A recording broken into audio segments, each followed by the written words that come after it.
Hai Halo. Karen. Jadi sekarang kita lagi mau diskusi, sharing-sharing tentang kehidupan. Kehidupan.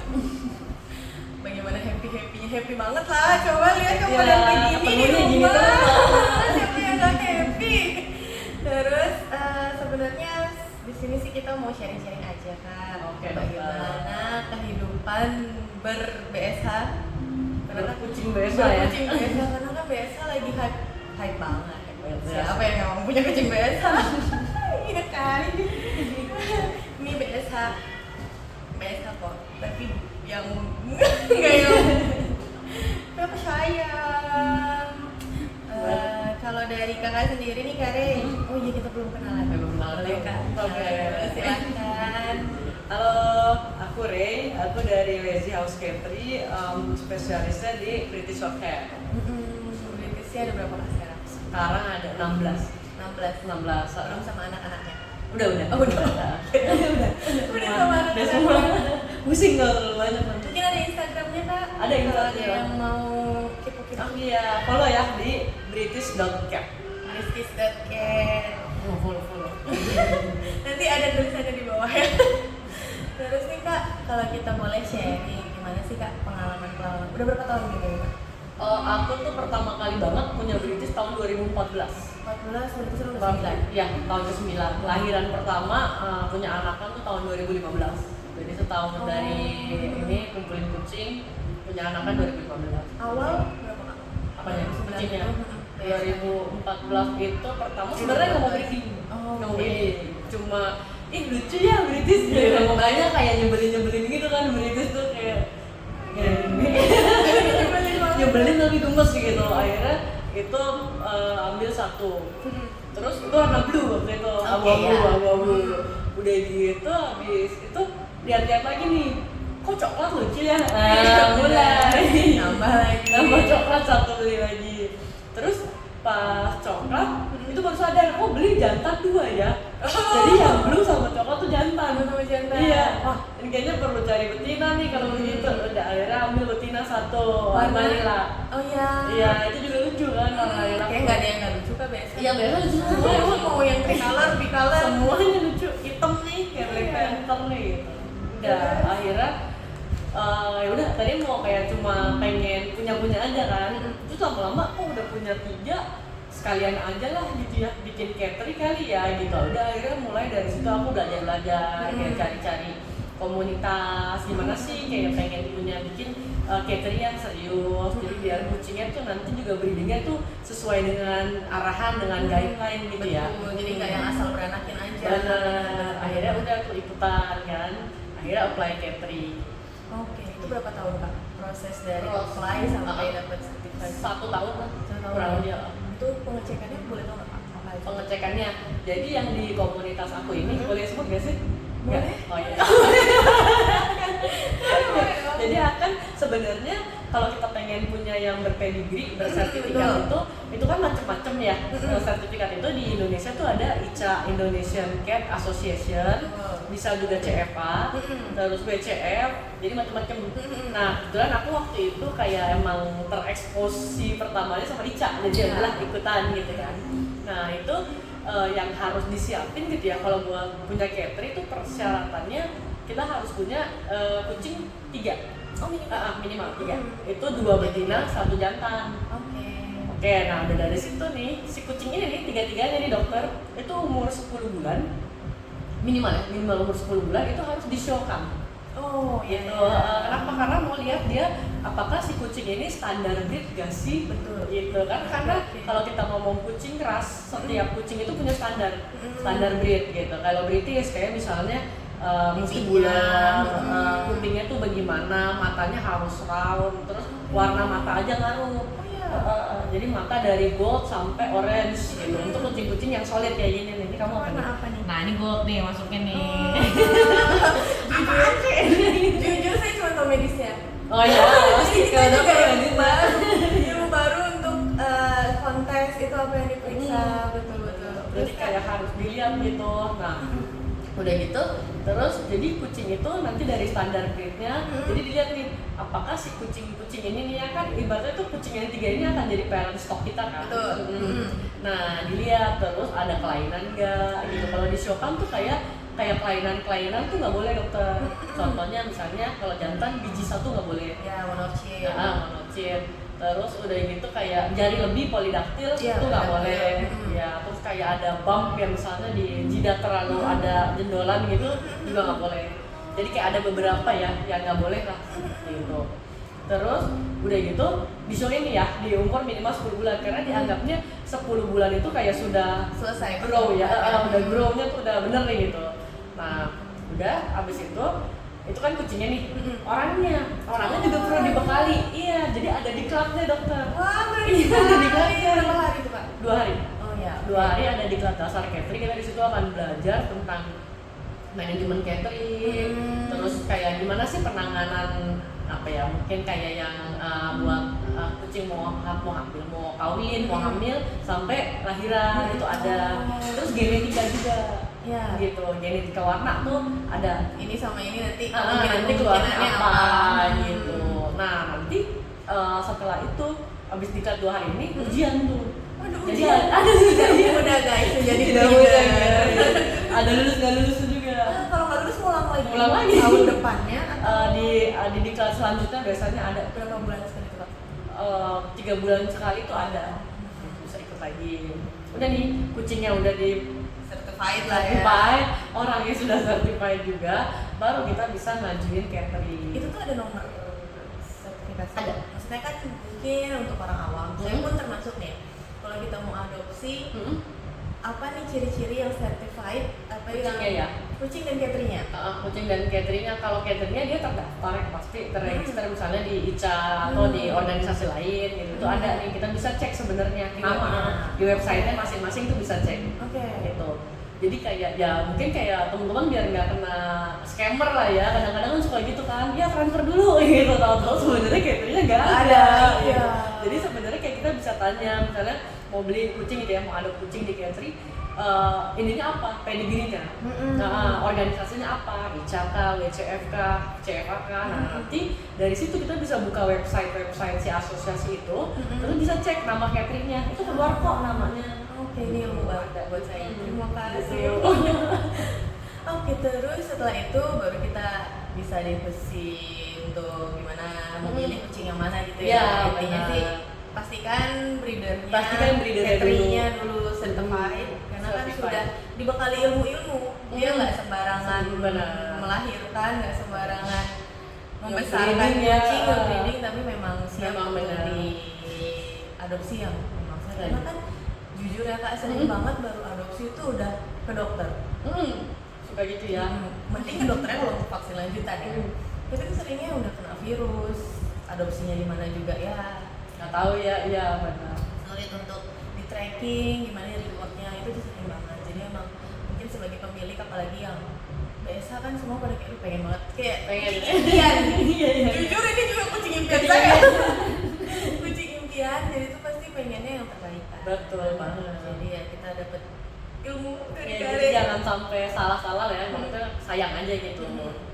Iya betul. Terus Kak, setelah dapat bekal dari diklat itu, dapat certified, itu happy-nya apa nih Kak? Happy banget sih ya, pas kayak plong gitu. Oh ya, terus setelah itu tuh, ini kita apply ya, itu kan prasyarat. Kita apply, kita disurvei dulu rumah kita. Disurvei sama tim, ada tim dari sanitasinya gitu, disurvei. Jadi kayak cateringnya seperti apa, punya kamar isolasi nggak, atau punya sebenarnya nggak mesti kamar isolasi ya. Jadi kayak kalau misalnya ini cateringnya di sini, ini kalau ada yang sakit taruhnya di mana, ada ruangan lain nggak gitu. Itu kayak sangat dijaga tentang itu. Terus kayak jantan betina tuh dipisah nggak gitu, karena kan jantan betina kalau kita kumpulin begitu aja udah dewasa takutnya kawin dan kita tidak terprediksi, kayak nggak tahu kapan, terus kapan lahirnya, kan akhirnya jadi rumit lah pokoknya. Dia kawin sama siapa, apalagi kalau yang lebih dari jadi pas ya itu, jadi kayak kalau mau jadi breeder tuh kadang-kadang kayak apa ya, udah kayak mau ujian berat banget gitu kan, mau ujian, kucingnya diuji, terus udah gitu disurvei tempatnya juga, jadi kayak emang harus tempatnya juga layak. Iya betul. Nggak mesti besar sebenarnya ya, tapi layak gitu buat kita tuh, karena ketika kita breeding kan nggak cuma 1-2 kucing, nanti akan banyak tuh kecil-kecil itu gitu kan, kita jadi emang harus tempatnya juga layak. Kandang-kandangnya juga sesuai. Bener, kandangnya sesuai, bersihnya juga, kucingnya terawat nggak? Udah dibersihkan nggak kandangnya, karena kan memang sekarang udah banyak banget jenis kandangan kan. Benar. Kandangnya seperti apa yang baik yang nggak itu kan juga bisa Udah banyak banget, dan provider kandang juga banyak banget dan bervariasi sekarang. bener. Mau yang dari bahan kayu, bahan aluminium, bahan besi, sekarang udah banyak banget. Tapi itu sebenarnya bisa diakses kan kayak syarat-syaratnya. Oh bisa. Atau kita harus apply dulu baru. Ada, bisa diakses, itu ada di websitenya ICA juga, Indonesian Cat Association. Sebenarnya itu bukan hal yang sulit untuk kita Bukan, gapai kalau kita kalau mau tahu itu nggak hal yang sulit. Ada semua kayak formnya juga ada semua di situ, bisa di-download. Tinggal kita cari aja kan Kak ya. Betul. Gitu. Terus Kak nih mau tanya, dari dapat sampai lahir pertama tuh tahun berapa Kak? Pertama kali nih aku sudah, kan pasti ada kayak, wah aku sudah certified, aku sudah belajar, terus tinggal prakteknya, kapan coba? Itu di tahun yang sama ya, jadi kayak pas udah dapet nih, aku langsung kawinkan ini pertama, liter pertama, angkatan pertama lah gitu. Itu Kakak ada catatannya ya? Ada catatannya, jadi aku tuh kayaknya dapet tuh sekitar kayak bulan-bulan Juli gitu ya, Juli apa Juni di 2015. April Mei lagi hamilnya. Oh enggak, Kawinnya sorry. Bukan.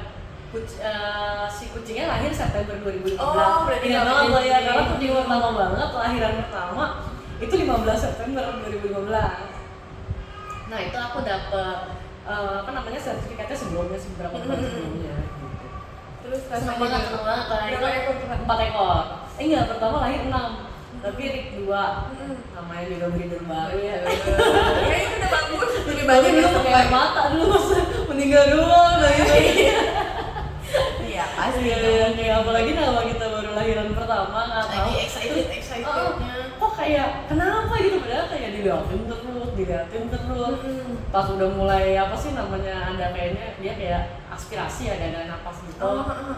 Juga sebenarnya bawa ke dokter, cuman ya namanya juga mungkin aku juga belum tahu ya trik-triknya apa sih yang mesti dilakuin gitu pas penanganan nih keluar baru tuh kayak gitu. Itu berapa hari Kak? Apanya? Lahir Meninggalnya di bawah 10 hari sih, semingguan gitu. Tapi waktu itu apakah sudah cek golongan darah? Golongan darah sudah, ya sudah cek golongan darah. Kalau untuk golongan darah sih aman sih dia. Aman ya, berarti. Kayaknya memang sedang ketuban deh.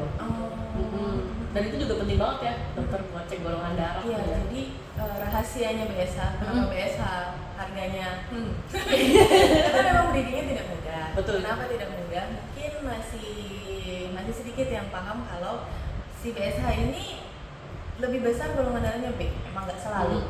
Ada yang A. Jadi golongan darah kucing itu A, B, D. Ada 3 golongan darah kucing. Nah, BSH ini salah satunya yang punya golongan darah B paling banyak. Kalau yang lain-lain biasanya itu A. Banyak kan A, B sama AB itu jarang. Nah, tapi masalahnya kalau kita punya kucing saya ini indukan. Jadi induknya golongan darahnya B. Dan kebetulan dua-duanya bapaknya juga B. Oh iya, Jadi dia sudah pasti B. Nah, cuman kalau di seumpama ini kan dia sudah saya steril karena memang tidak ada niat untuk dibeli karena saya nggak punya waktu. Benar. Untuk itu. Sibuk Karena ya kan, ini ya. alhamdulillah lu sibuk kerja. Karena kan emang nge-breed itu komitmennya lebih besar daripada yang biasa kan.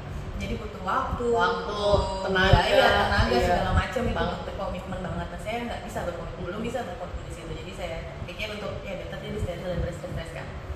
Nah, setelah itu saya cek darah, ternyata golongan darah B. Nah, seumpamanya nih dia saya tidak steril dan ternyata dia kawin sama kucing jantan selain B, ada kemungkinan anaknya ikut golongan darah bapaknya. Nah, golongan darah bapaknya entah A, entah AB, anaknya bisa jadi A, bisa jadi AB, bisa jadi B. Nah, kalau yang dia punya alel golongan darah A atau golongan darah AB, itu takutnya bisa keracunan ASI. ASI itu kan punya kolostrum itu punya antibodi. Induk yang punya golongan darah B, dia punya anti A. Nah, jadi kalau anti A ini masuk ke kucing dengan golongan si babiesnya yang entah golongan darah A atau AB itu bisa merusak sel darah merahnya. Itu biasanya 10 hari ke bawah juga. 10 hari ke bawah ya. Bisa tiba-tiba mati. Nggak ada kejelasan. Nggak ada apa ya, tiba-tiba nggak ada penyakit, nggak ada mencret, nggak ada muntah, lemas, ya. udah nggak mau nyusu, udah. Nah, paling sering gejalanya berliur, berliur nggak jelas, terus nggak mau nyusu. Kalau biasanya pertanyaannya gimana cara kita menolong nih dok kalau seumpamanya udah seperti itu? Yang bisa kita lakuin, ya harusnya dari sebelum breeding kita sudah cek golongan darah dari induk dan bapaknya. Kalau memang sudah tidak, atau yang saat induknya B dan yang jantan bukan B, baiknya jangan dilanjutkan, cari jantan lain atau cari betina lain. Jadi kalau golongan darahnya A atau B ya bebas, bisa dilanjut. Nah, cuman kalau sudah terlanjur dan baru dicek golongan darah itu sama bapaknya ternyata berbeda, itu yang bisa dilakukan adalah dikip anaknya, jangan dikasih ASI. Iya. Jadi kita kasih sufor dulu. Side effect-nya adalah anaknya nggak dapat antibodi dari induk. Maternal antibodi kan paling besar di ASI. Ya tapi kalau dia dapat itu, dia bisa keracunan sama. Iya justru jadi bimbang. Dan ngurus anakan baru lahir itu wah tidak mudah. Lebih sulit daripada bayi, sama-sama sulit sih, bayi manusia juga sulit. Ini juga sulit, cuma lebih gampang kolapsnya untuk kucing. Menurut saya ya, dari saya ngurus anak sendiri sama ngurus anak kucing. Lebih susah anak kucing ya. Oke. Lebih sulit anak kucing. Kalau anak saya tuh kayak haus, ya udah minumin aja gitu kayak. Udah sampai tidur rasanya anak kucing nggak bisa. Karena harus didotin, dia kesel. Apalagi yang masih newborn banget tuh nyepetin susu, aduh susah banget kayak pelan gitu. Harus pelan-pelan banget, dan itu sulit. Nah daripada itu kejadian, baiknya cek golongan darah dulu. Dari adopsi aja ceknya, nggak usah nunggu mau hamil. Iya Jadi benar. waktu kita mau adopsi, kalau memang cateringnya belum ngecekin, boleh ke dokter hewan tuh cek kesehatan sambil cek golongan darah. Jadi kita ke depannya tahu nih mesti dikawinin sama siapa, preventifnya untuk ini apa, daripada yang sudah kejadian sulit banget. Karena juga beberapa catering tuh ada yang pokoknya maunya golongan darahnya sama semua gitu. Maunya B semua, pokoknya dia memang nggak mau A gitu. Jadinya biar dia nggak pusing kali ya. Kan setiap ini ada yang kawin dia harus cek kan anakannya gitu. Jadi memang ada baiknya gitu, bukan ada baiknya, harus ya. Harus ini kalau misalnya teman-teman mau tujuannya breeding gitu ya, terus lagi mau adop kucing BSH itu cek golongan darah. Entah tanya lah ke breedernya, atau kalau belum cek golongan darah. Even nggak mau di breeding, maksudnya even nggak mau jadi breeder, saya cuma mau punya anak, terus sekali beranak saya pengen steril dok. Ya, tapi kan dalam sekali beranak itu kalau ada punya anak ya harus itu dilihat dulu, karena itu ini banget, ngaruh banget gitu. Terus selain menghindari itu kan penyakitnya isoerythrolysis, ini yang membuat sel darah merahnya lisit. Nah selain itu juga kita bisa tahu golongan darah kucing kita, terus kita bisa jadi superhero. Kucing kita jadi superhero. Maksudnya adalah saat nanti ada kontak teman atau kucing butuh transfusi dan ternyata donor darah dia B. Jadi kalau ada kucing yang B itu sulit kan nyari yang lain. Jadi kita bisa ya membantu sesama gitu. Karena pun dengan donor nggak menyakiti kucing kita, asalkan kucing kita benar-benar sehat. Dan sebelum didonori pun dia pasti dapat pemeriksaan yang lengkap dulu, layak donor apa enggak. Jadi banyak sebenarnya jadi superhero, terus kita bisa dapat check up keseluruhan yang sehat. Karena pernah juga sih ada kucing aku tuh dari donor, gitu. Superhero banget ya. Jadi itu kucing dari dari teman gitu ya, teman tuh kena parasit darah ya kayaknya, anemia. Terus intinya perlu didonor. Nah udah tuh cari tuh, katanya kucing yang golongan darahnya dia waktu itu cari B kayaknya. B, bisa. Udah didonor transfusi udah kayak manusia ya. Iya. Tapi jujur memang saya dan survive loh. Alhamdulillah. Saya sebagai seneng banget gitu, kayak seneng banget. Dan sebagai dokter hewan, jadi ada dua sisi yang berbeda. Jadi dokter hewan saya, ya Allah pasien aku butuh banget nih donor. Tapi sebagai pemilik, yang lo tega nggak ya kucing aku harus dibius, karena kan harus train ke penenang. Iya. Kucing nggak bisa diambil darah banyak. Iya, di penenang. Untuk ngambil darah sebanyak itu kan 50 mili. Itu tuh nggak bisa kucing dalam kondisi sadar. Anjing mungkin masih bisa ya. Kalau kucing bisa dikasih penenang minimal. Setidaknya biar tenang, biar nggak stres. Kadang tuh di hati sebagai saya juga sebagai pemilik. Iya, bagaimana? Jadi iya. Tega nggak ya? Tapi nggak apa-apa. Kamu bisa membantu teman kamu. Bisa menolong. Misalkan kita sudah cek semuanya dan ternyata aman, bisa untuk berat badan tuh juga ada minimalnya. Ada minimal 5 kilo ya? 4 kilo. 4 banget minimal. Tapi di atas itu lebih oke. Tapi kan nanti kita hitung tuh berapa yang bisa darah diambil. dan apalagi Keren ya, udah jadi donor juga ya. tapi dia belum sih. Oh, Enggak iya. sejauh ini belum. Janganlah, jangan.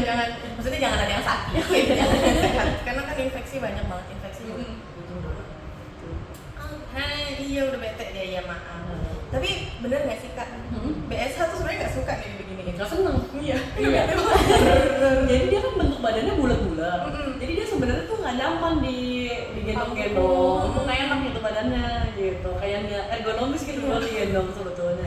Terus BSH itu kan dia tuh sebenarnya kalau dari sejarahnya ya dokter, dia tuh kayak kucing yang berburu senengnya. Jadi tuh dia maco gitu. Apa sih masculinity-nya tuh tinggi walaupun dia betina. Jadi kalau kita lagi gini-gini tuh dia tuh kayak apa sih, kayak ngerasa martabat dia tuh terinjak-injak gitu.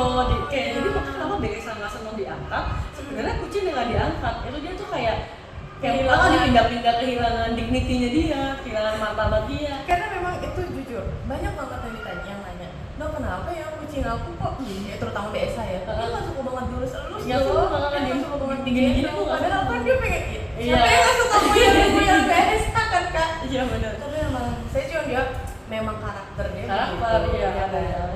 Kan kayak emang beda-beda kucing beda karakter. Ada yang manja. Kalau domestik biasanya pasti manja. nggak pasti sih 90%. Iya. Manja banget. Biasa juga ada sih yang kurang martabat gitu lah ya.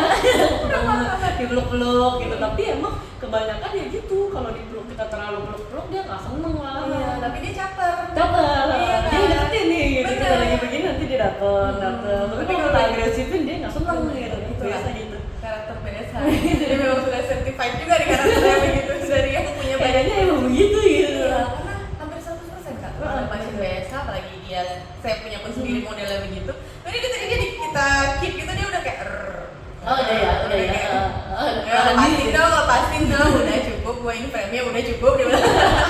Iya, Udah menahan diri dari tadi ya. Cuman emang dasarnya gitu, jadi nggak usah panik ya untuk pemilik-pemilik BSH. Kenapa sih kucing aku nggak suka? Ya aku kurang di ini kali dulunya gitu. Ya juga emang British ya begitu. Jadi nggak usah Sama panik. itu sih British suaranya nggak terlalu banyak ngomong ya. Benar. Ya kan? Kalem gitu. Ya. Itu sih mungkin yang Kayak bikin. meow-meow. Salah satu saya pengen tuh ya bentuknya kan Terus ya. terus nggak bersuara, karena kan kalau bersuara juga bagi yang punya apartemen. Iya, cocok sih buat kayak yang temen-temen di apartemen ya. Terus juga gimbal jarak. Oh iya, nggak ada gimbal dia. Kalau saya kan punya Persia, punya BSH, punya domestik. Kalau yang Persia nih Dikit aja deh gimbal, 2 minggu gimbal. Kalau saya boleh nanya nih, kita bahas lagi tentang tentang kehidupan catry atau breeder. Gimana sih tips and trick kakak sendiri untuk menghindari inbreeding? Karena kan tidak akan baik inbreeding itu ya. Bagaimana tips dari breeder untuk menghindari inbreeding? Apalagi kan masalahnya adalah kita juga banyak yang adopsi ini. Apakah mereka nanti kemungkinan bertemu, kemungkinan menjodohkan apa gimana itu gimana? Ya, kalau aku emang menghindari inbreeding ya. Gitu. Jadi sebenarnya yang aku tahu ya, mungkin kalau salah dikoreksi ya sama dokter. Jadi gini, kalau inbreeding itu di kucing itu yang tidak boleh yang pasangan gennya sama persis. Misalnya parentnya sama dua-duanya, walaupun beda angkatan nih gitu kan. Misalnya ini liternya yang satu lahirnya tahun 2015, yang satu tahun 2020 gitu. Sebenarnya udah beda 5 tahun gitu. Tapi parentnya sama persis. Itu sangat tidak boleh. Betul. Gitu. Nah, kalau yang inbreeding setengah itu masih sebenarnya ya masih boleh, tapi kita harus lihat anaknya gimana gitu. Jadi dulu karena suka tanya gitu ya sama breeder yang senior gitu, sebenarnya inbreeding boleh nggak sih gitu kan? Karena aku lihat ya memang ya ada sih yang kejadian inbreeding gitu orang-orang. Terus dia bilang kamu harus lihat hasilnya dan kamu harus jujur. Nah, itu jujur yang susah kan kadang-kadang. Benar banget. Kalau misalnya gini, kita kawinkan bapak sama anak, terus tiba-tiba anaknya ada yang bijinya 1, atau misalnya apalagi ya kelainan-kelainan kayak jarinya lebih, nah itu jangan dilanjutin. Jadi Udah menghasilkan ini yang semua udah jangan di breeding lagi nih, ini nih yang angkatan ini. Selanjutnya mengikhlaskan itu juga sulit ya? Betul. Tidak membreeding itu Tidak membreeding atau tidak, pokoknya kita apalagi kalau kita lepas ya, kita lepas adop, kita jangan lepas adop buat breeding. Jadi Ya, memang buat steril. pack aja semua, buat steril. Itu sih. Terus udah gitu itu juga kita harus tahu. Jadi kayak misalnya kita lepas aduk nih kan, kayak tadi kan misalnya lepas aduk, mungkin ada adopter kita yang ambil dari kita 2 yang sepasang gitu, itu pastikan harus beda liter. Terus kita juga harus perhatiin ini anaknya siapa ke siapa gitu. Jadi biar catatan. Harus ngitung gennya juga gitu, jangan terlalu dekat gennya kan, karena takut resesifnya ketemu ya gitu. Benar. Kalau resesif yang cuma warna-warna sih nggak apa-apa, kalau resesifnya yang kelainan itu tuh bener, karena kasihan ya, apalagi kucingnya itu kalau ada kelainan kan kasihan juga gitu. Tapi resesif itu nggak cuman kelihatan nyata, mungkin banyak ya, yang ada pembawaannya. Kadang banyak yang kayak ya kan masih berbentuk kucing gitu, dia nggak Iya, cacat. iya. Ya tapi kita nggak pernah tahu dalamnya, apakah jantungnya, Betul. apakah ginjalnya, apakah hatinya, kan kita nggak pernah tahu itu. Jadi memang sebisa mungkin hindari Ini ya, dihindari. Dan biasanya sih kalau sudah certified kan sudah diajarkan tuh. Tadi di awal kita mau nge-breeding itu dikasih tahu kalau inbreeding itu jadinya gimana. Jadi kan sudah dikasih tips and trick dari waktu di kelas itu ya kan. Iya, sebisa mungkin sih dihindari ya. Karena meskipun masih kelihatan oke, kita Dalamnya nggak tahu. Di kucing itu nggak, di kucing juga di manusia. Dan nggak cuma BSH. Cuman kalau sudah ada bahasa inbreeding, yang kemungkinannya yang dikhawatirkan adalah jantung, HCM. Oh iya. Hipertrofi kardiomiopati sama PKD. Henti jantung ya itu ya. Jadi jantungnya bengkak, mungkin Bengkak, sih gagal jantung. gagal jantung. Gampangnya kita ngomongnya karena rusaknya sebelah mana, jantung itu banyak, punya 4 tempat, terus punya flap, itu kan kita dari USG lihatnya. Terus sama polycystic kidney Iya, PKD. PKD yang bisa kita sering ngomong, itu yang paling sering terjadi kalau ada amit-amit inbreeding. Itu paling Kejadian gampang. inbreeding itu jadi bisa kesana ya dokter Memperbesar. ya. Bentuknya sih bener gitu semua, tapi dalamnya itu mungkin Betul. bisa kena penyakit genetik, karena emang HCM dan PKD itu genetik. Genetik benar banget. Apalagi kalau sudah dengan PKD, kerusakan ginjal. Ginjal itu. Karena kan mereka berhubungan ya, sirkulasi, sama-sama sirkulasi. Kalau sudah kerusakan ginjal, nanti pasti hipertensi.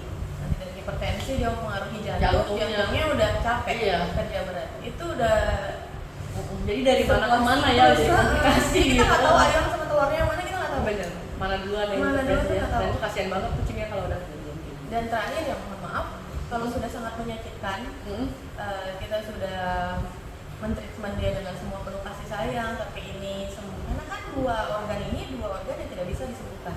Kita hanya bisa menekan supaya stage-nya nggak naik atau nggak makin rusak. Cuma itu yang bisa kita lakuin. Itu aja. Kita nggak bisa membuat harapan dia bakal sembuh seperti kucing biasa. Iya, nggak bisa diperbaiki gitu. Nggak bisa diperbaiki. Nah daripada itu kejadian, ya kita dari belakang pencegahan misalnya. Nah kalau sudah itu kejadian yang sudah parah, dikasih obat untuk tetap menyiksa hidupnya, ya terpaksa kita tidurkan. Udah nggak ada pilihan lain. Karena kasihan juga ya. Tapi dari dokter kayak gitu. Betul, dari dokter pun kita memang tidak boleh bukan tidak boleh saklek gitu ya, maksudnya kita tidak secara serta-merta menyarankan untuk ditidurkan, itu enggak. Karena kita sebisa mungkin kalau pemilik mau usaha, kita bakal usahain kayak kasih obat penenang atau kasih obat untuk pasi jantung, terus kasih obat untuk membantu ginjalnya, itu udah kita lakukan. Tapi kan apakah si kucing ini menerima treatment kita?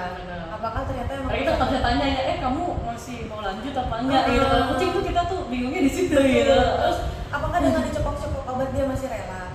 Itu kan masih banyak pertimbangan kita, sampai akhirnya pemilik yang memutuskan, dok saya udah nggak kuat, bukan nggak kuat biaya atau nggak kuat, tapi nggak kuat melihat kucingnya tersiksa. Kasihan. Karena itu sebuah pilihan. Kita sebagai dokter juga bukan yang udahlah tidurin aja, nggak bisa. Dokter tuh nggak ada yang begitu.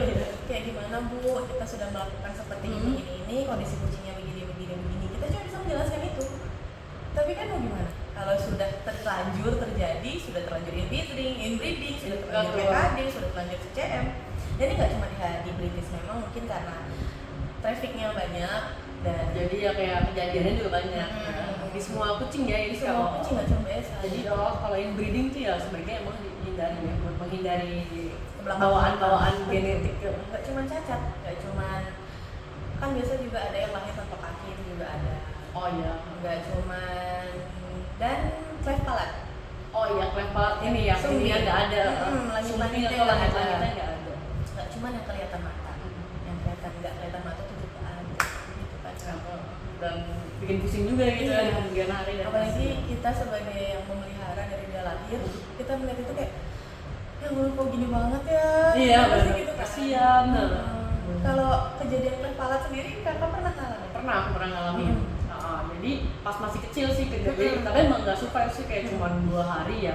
Jadi ya taunya pertama kan aku selalu berat badan aku timbang tuh, betul, timbangin benar. terus kalau punya bayi itu punya kitten gitu kan, timbang ini kok beratnya nggak turun, nggak naik, cetak terus atau turun.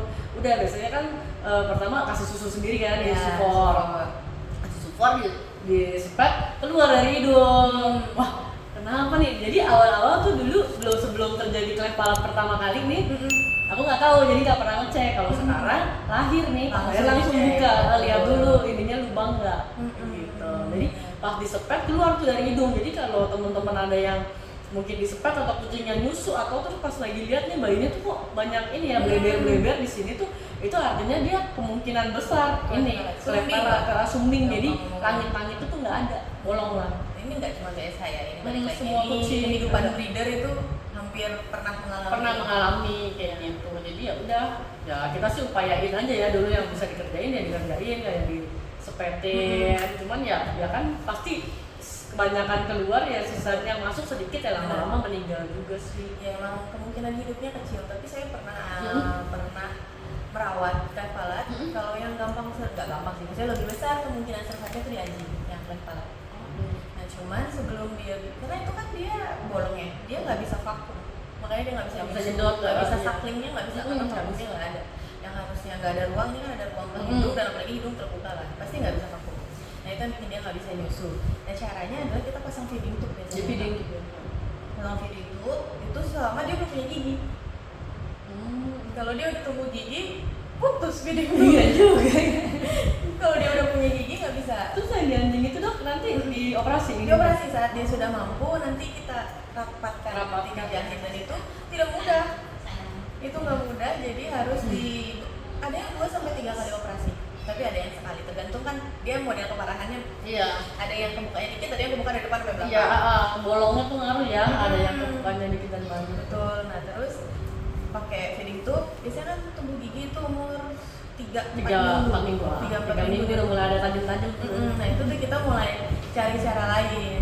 Biasanya kan feeding tube yang dari mulut, sekarang coba dari hidung, tapi dijahit. Gitu. Nah sampai dia benar-benar bisa kita makan. belum pernah tuh feeding tube dari hidung sekali. Kalau dari mulut masih pernah ngerjain ya berapa kali gitu feeding tube dari mulut tuh. Nah itu nggak gampang. Dan itu selama ya, kita bisa, karena kita harus bisa nggak ada yang sukses tapi Enggak, maksudnya itu sudah apresiasi, sudah bisa melakukan feeding tube tuh untuk yang bukan tenaga medis ya. Iya, itu sudah itu kayak berat banget sih awal ya, kayak aduh masuknya kemana iya, gitu kan, masuk paru-paru ke masuk lambung. Itu dia. Itu juga ada cara, ada triknya. Dan biasanya yang di feeding tube juga karena memang sudah kritis, kayak udah nggak bisa nyusu, berat badan turun, disepet nggak nelen, hanya bagaimana gitu kan. Karena kita sebagai breeder nggak mungkin ya udah biarin aja gitu kan, nggak mungkin. Ya pasti kita selalu coba apa yang bisa dicoba deh gitu. Benar. Walaupun kayaknya udah lemas, udah ini, tapi ya udah gitu. Jadi emang harus kuat mental. Kan selalu bilang kalau mau lahiran kucing gitu ya, dia harus lagi siap mental. Mental penting banget gitu kan. Mental siap merelakan, siap ikhlas, siap nggak tidur. Siap nggak tidur. Karena aku tuh nggak tidur 10 hari loh dokter. Jadi zombie nggak? Jadi zombie. Jadi zombie. Jadi zombie. Iya, itu jadi zombie. Iya karena apa ya? Ya itu masalah dengan nyusuin kayak gitu. Jadi dilihatin 2 jam sekali. Nggak 2 jam sekali ya 3,5 jam sekali, tapi kan ya gitu. Karena sebelum ini lahiran tuh ada kejadian lah, ibunya tuh pokoknya tiba-tiba anaknya mati, ibunya stres, baby blue kayak gitu. Akhirnya yang pas tahun berikutnya dicoba lagi dengan dijagain bener-bener 10 hari kayak hampir nggak tidur itu. Nggak ada kayak shift gitu ya? cuma dikit-dikit doang. Nggak ada shift ya?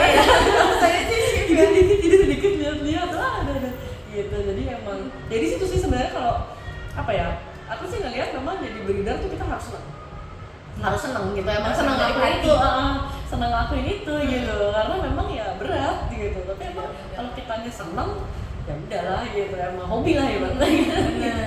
Dan masang feeding itu untuk kasus klepalat ya, lebih susah nggak sih ya dibanding yang ada langit-langit. Tapi itu memang sebenarnya tidak nunggu kritis, memang dari harus ya kalau sudah ketahuan klepalat, memang selama dia sampai tumbuh gigi itu dari bisa lepas pasang, tapi setelah dia tumbuh gigi biasanya saya masih dari hidung, dari jahit di sini. itu harus diganti. Jadi kayak permanen dong. Tapi itu kan dia 2 minggu tuh harus sudah diganti. Iya. Tergantung merek, tergantung gimana ya masangnya, juga ukurannya, merek si feeding tube-nya apakah bisa lama atau enggak, karena kan kadang beda-beda, agak ada perbedaan grade bahan. Iya. Itu apakah sudah nggak bisa didorong lagi itu harus diganti. Udah seret ya, udah mesti ganti selang. Itu ganti selang. Nah itu kalau nanti dia sambil belajar makan tuh Kak. Kecil apa itu? Tapi Kebayang nggak sih? kalau kucing saya Hidung belum kita pernah aja lubangnya kecil. Iya betul. Terus itu tapi kalau kucing saya mau jujur belum pernah, tapi yang berhasil di anjing. Kalau di anjing kan lebih gede ya. Iya. Kalau di kucing tuh emang sulit banget press palat. Nah kalau udah dari sini dipasang, nanti sampai dia belajar makan Kak, sebenarnya dia bisa makan. Dan terutama di kibble dry food. Itu dia lebih bisa gampang makan. ya buat dia. Itu dia bisa makan akhirnya. Nah sampai di situ dia udah bisa makan sendiri, cuman memang sering keselak jadinya. Sering keselak. Nanti kalau sudah di atas 3 bulan, sudah badannya udah kuat untuk kita bius, baru ya. baik. Itu pun juga sebenarnya operasi di usia muda banget ya, 3 bulan operasi kan resiko Sebenarnya ya. tidak dianjurkan, tapi Iya, gimana dari kalau kalau gitu, betul. tidak dianjurkan untuk dibius dalam usia muda. Itulah kira-kira kali-kaliku. Tapi emang harus dari hati. Kalau dari kakak sendiri nih, apa sih persyaratan-persyaratan kalau mau adopsi?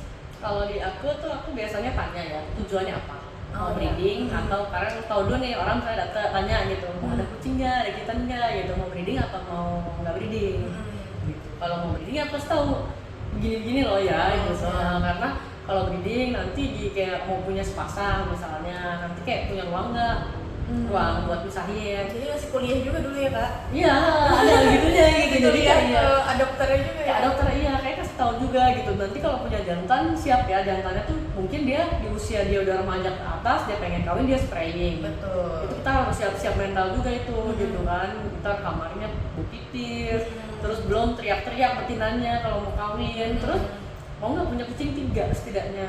Karena kan begini, si jantan itu apalagi yang masih usia-usia setahun pengen kawin mulu. Betina kita nggak bisa 6 bulan ya sebenarnya. Dia sudah pengen kawin ya, habis lahiran 2 bulan juga udah bisa begel lagi gitu. Akhirnya apakah siap? Nah benar, jadi memang sebaiknya tuh sedekat-dekatnya setahun lah gitu, tahun berbeda baru kawin lagi. Gitu. Artinya apa? Si jantannya mau kawin, betinanya biasanya setahun sekali.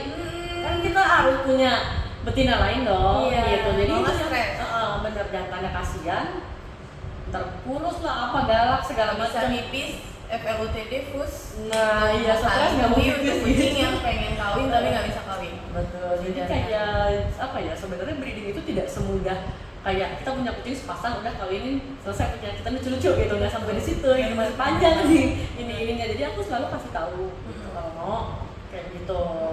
Terus kayak harus punya ya, kalau mau breedingnya ini ya long term ya harus punya betina setidaknya 2 gitu. Jadi nggak tuh cuma sepasang, kecuali kayak mau kawinin sekali gitu, pengen punya kitten aja, habis itu mau sterilin semua ya itu masih bisa dipertimbangkan lah kayak gitu. Terus juga ya itu golongan darah biasanya aku periksa. Kalau jadi kakaknya udah golongan udah darah. tahu ini golongan darah ini ya gitu. Terus sama yang dari catatan aku yang harus banget nih, itu kucing nggak boleh di kandang. Nggak boleh di kandang seharian ya, makanya cuma kalau misalnya lagi bersih dikandangin nggak apa-apa gitu. Karena di aku juga dilepas kucingnya di ada kamar gitu ya, dikamarin nggak apa-apa, kamarnya nggak usah gede-gede, yang penting nggak dikurung lah. Yang penting dia bisa exercise lah. Betul, apalagi British itu balik lagi ke sejarahnya, dia tuh kucing yang berburu, yang semuanya lari-lari, ya kan? Mereka kucing aktif sebenarnya. Aktif banget, senengnya heboh lah, lari-lari. Terus kalau kita cuma taruh dia di kandang, stres macam-macam, jadinya bisa penyakit, galak. Stresnya kucing tuh luar biasa. Gitu, jadinya aku selalu syarat yang utama banget tuh nggak dikandangin deh. Yang lain-lain gitu ya, kita ngobrol lagi gitu, mau tujuannya apa segala macam. Bisa kita cari win-win solutionnya selain kandang. Betul. Kalau kandang tuh nggak boleh pokoknya. Jadi harus ruangan lah. Kalau punya tempat gitu ya, ada kandang tapi dia masih keliaran lah gitu, oke, itu masih oke. Mungkin kayak malam kadang-kadang orang ada yang takut kucingnya kemana nggak ketemu, apalagi dimasukin nggak apa-apa. Tapi jangan seharian dikandangin tuh. Tapi harus diingat juga, mungkin ada dokter baru yang ngomongin masalah kalau malam kucing itu nocturnal kan kak? Iya. Malah rame gitu ya. Emang sih kita sebagai pemilik tuh kayak kita mau tidur tenang dong. Tapi gimana? Iya, dia malah aktif, malah bisa berusuk gitu. Makanya sudah untuk yang namanya kucing dikandangin malam itu sebenarnya Sulit. karena dia butuh bergeraknya Justru malam. ya. Makanya, udah kucing saya kok tidur mulu. Siang Karena ya. memang siang waktu Siang mereka ya. tidur, waktu kita tidur mereka main gitu kan. Iya, apalagi kitten tuh ya. Malam tuh aktif banget. Ini kapan saya tidur ini begini. Cuma karena Siang didomestikasi. urusin mereka. Jadinya mereka kadang beberapa mengikuti kebiasaan hidup kita. Iya. Cuman pada dasarnya mereka nokturnal. Benar. Kenapa kalau baru sebenarnya pemilik Baru Pak, dok, saya kok kucing saya kok ramenya atau aktifnya malam hari ya memang nocturnal. Kucing apapun. Kucing apapun. Iya gitu. Terus kalau dari kakak sendiri nih nambah indukan baru ada nggak kriteria-kriteria yang harus kakak cek? Kakak cek. Kalau di aku ya itu kayak pertama ya aku lihat profil ya pasti gitu kan.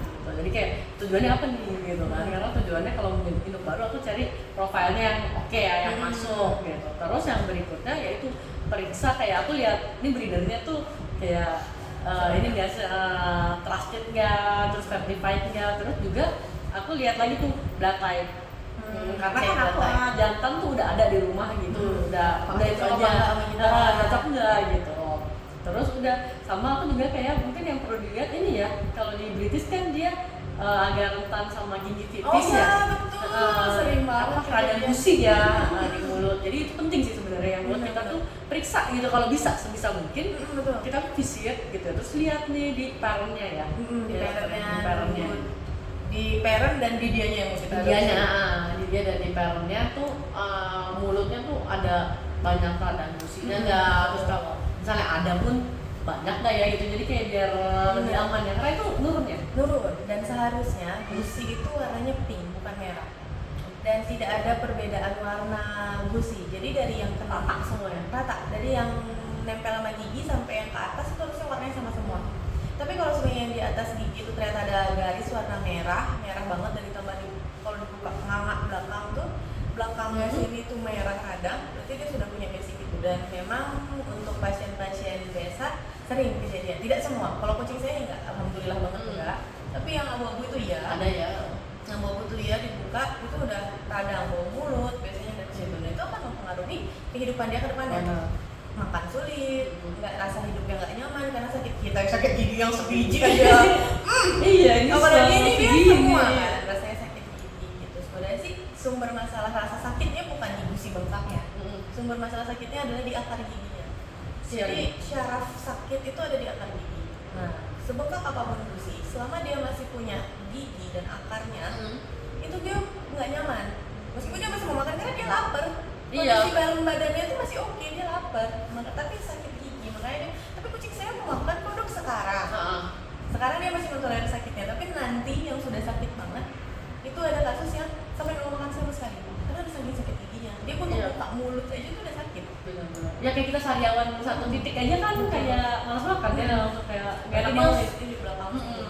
Jadi perlu untuk dicek giginya sampai dibuka mulutnya sampai belakangnya terekspos. Ini coba coba cimit.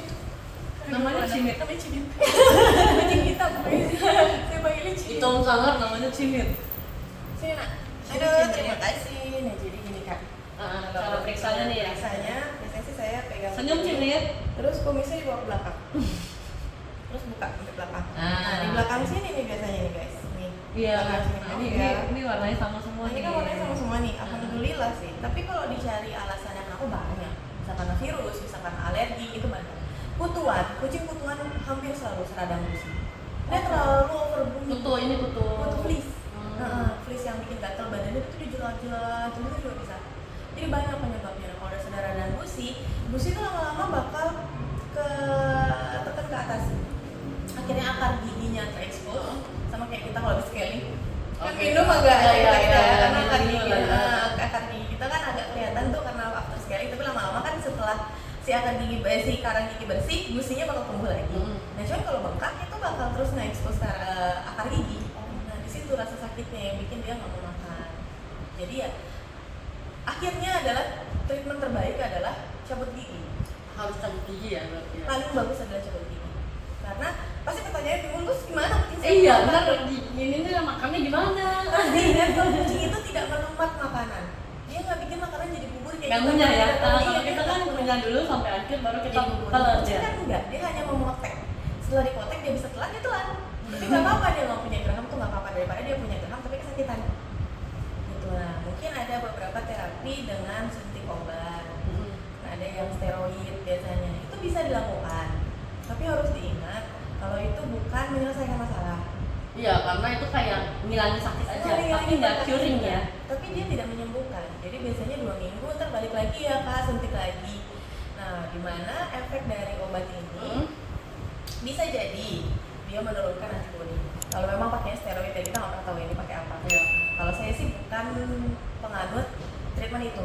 Jadi kita langsung selesaikan masalahnya, selesaikan sakitnya. Karena kalau pakai yang biasa disuntik itu biasanya saya tahu steroid. Nah, steroid itu memang fungsinya untuk meredakan si bengkaknya.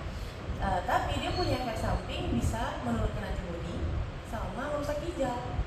Nah, bayangkan kalau itu terus dilakukan, bukan menyelesaikan masalah, hanya memperingan sebentar. 2 minggu itu sebentar loh untuk seumur. Iya, 2 minggu sebentar kan. Untuk seumur hidup kan, 2 minggu itu sebentar. Jadi daripada itu kita lakukan terus menerus seumur hidup, ya sudah. Akhir-akhirnya pun bakal dicabut. Benar. Dan iman dia sehat, umur tua pun akan rontok. Kita hanya mempercepat dan mempernyaman. Gitu sih yang saya. Jadi itu ya emang solusinya yang lebih baik. Dan ternyata dia masih bisa makan ya dokter? Itu yang dia ada sih. Iya, dia kan udah ngomong ya. Yang kucing saya satu yang abu-abu ini dia emang tipenya pendiam. Jadi bukan yang kayak itu gerasa-gerusu di sini. Kalau itu dibuka mulutnya tuh udah nggak ada. Tapi giginya dia makan, udah udah cuma sisa taring doang. Iya, lucu banget. Jadi mau lihat apa? Jadi di belakang ini dia udah nggak, cuma dia punya pengalaman sakit gigi kan kak. Jadi sulit untuk dibuka mulutnya tuh dia. Oh nggak seneng ya? Cuman bukan yang marah ngamuk kayak dulu, sekarang udah enggak. Cuman kayak trauma kan cukup obat. Dan itu ya lumayan sering terjadi di BSA, tapi tidak hanya di BSA. Jadi semua kucing domestik pun kucing itu tapi emang kayaknya di BSA emang ada kecenderungan ya salah satu penyakit yang ada suka terjadi itu ya gingivitis gitu. Iya, gingivitis. Dan biasanya banyak yang bilang ini tuh EGC itu granuloma makarnasi alergi. Cuman itu kita bisa diagnosanya itu dengan biopsi. Jadi diambil, kita biopsi, kita lihat sel-selnya apakah tumor, apakah EGC atau cuma tes kaudal doang untuk gingivitis. Biasanya kita Itu kalau di biopsi bisa kelihatan ya? bisa kelihatan. EGC atau tumor atau Jadi jangan mau dibilang itu EGC, dibilang itu tumor, tapi tidak ada biopsi. Jangan mau. Itu cuma perkiraan, suspek. Kita harus buktikan. Iya, jangan-jangan cuma gingivitis tapi pikirannya tumor gitu kan. Betul. Banyak ini. Kayaknya nggak cukup nih. kita tambah hoki ya. Kita buat jilid 2. Karena emang menarik banget punya BSH. Itu emang kucing impian saya pribadi pun itu kucing impian. Udah ada ya? Apalagi punya banyakan aduh. Atau mungkin sebelum selesai, sebelum kita pamit, ada nggak kak saran untuk pemilik baru atau pemilik BSH selama ini yang mencirikan BSH banget? Saran tips trik rahasia apa tuh kak? Iya. Apa ya, kalau gini ya, pengalaman aku bersama BSH itu dari 2014 berarti ya hampir 10 tahun lah ya. Ini udah 2024 kan ya, hampir 10 tahun gitu bersama BSH tuh. BSH itu kucing yang sangat simpel dipiara. Simpel banget ya, pokoknya kayak nggak penyakitan gitu ya. Terus kayak perawatannya low maintenance, nggak gimbal-gimbal. Benar. Cuma yang penting adalah kita tuh kayak kasih ruangan yang bersih. Sebenarnya orang cuma bilang pakai AC gitu. Sebenarnya nggak selalu harus di AC-in 24 jam yang dingin banget gitu ya. Enggak, yang penting ruangannya sejuk, bersih. Itu aja sih sebenarnya itu. Terus sama nutrisi yang baik. Udah, itu kucing tuh sehat terus deh, nggak usah dikasih macam-macam vitamin apa segala macam. Dia tuh sehat terus dan kayak nggak ada masalah gitu ya. Selama aku 10 tahun itu kucing aku yang pertama BSA dari pertama 2014 sampai sekarang tuh masih ada dan masih sehat gitu. Jadi BSA tuh sebenarnya enak banget, simpel banget gitu ya. Kita tuh terus juga dia tuh nggak terlalu dimandiin ya kan, nggak terlalu minta diapain gitu, kayak cool aja lah gitu. Jadi sebenarnya enak banget lah punya British Shorthair gitu ya. Ya sebenarnya semua kucing juga mungkin begitu ya. Cuman ya kalau dari maintenance ya memang di BSA itu low maintenance banget sih. Ya asal ya itu tadi kita kasih ruangan, jangan bikin dia stres, ruangan bersih, makanan yang bagus, udah itu aja. aman lah pokoknya. Terima kasih banyak banget info yang bisa saya dapat pribadi. Terima kasih juga. Aku juga banyak banget dapat gitu ya dari tahu-tahuan. Terima kasih, mudah-mudahan dari diskusi kita juga yang nonton di rumah, teman-teman kita ini bisa banyak dapat informasi yang bisa diimplementasikan di rumah ya, bisa dipakai di rumah. Sebelum adop, jadi tahu dulu kan apa yang mesti Sama dilihat. lagi adopsi BSH tidak murah. Iya. Tidak mudah. Bersyukur saya mendapatkan ini. Waktu itu sih pemilik yang biasa sama saya, dia memang tidak niat breeder tapi dia beli terus hamil, terus saya udah gak kuat itu. Kebanyakan kalian. Jadi saya dapat yang tidak beli. Impian tapi Impian nggak banget. dapat ya. Tapi kalau yang ada mau adopsi dengan mahar terutama kan tidak murah ya dan tidak mudah. Apalagi ini impian semua orang, hampir semua orang pengen punya. Jadi kita harus tahu, belajar dulu nih gimana sih cara ngurus BSH sebelum kita memang sudah menggelontorkan dana untuk BSH. Nah kita segitu dulu Kak, padahal banyak banget yang mau diobrolin. Nanti ya, ada jadi berikutnya. Oke, paling itu Terima dulu. kasih Dokter Elsa. Terima kasih juga Kak, semoga sehat-sehat semua BSH di rumah. Amin, terima kasih. Kita ketemu vaksin aja. Iya, terang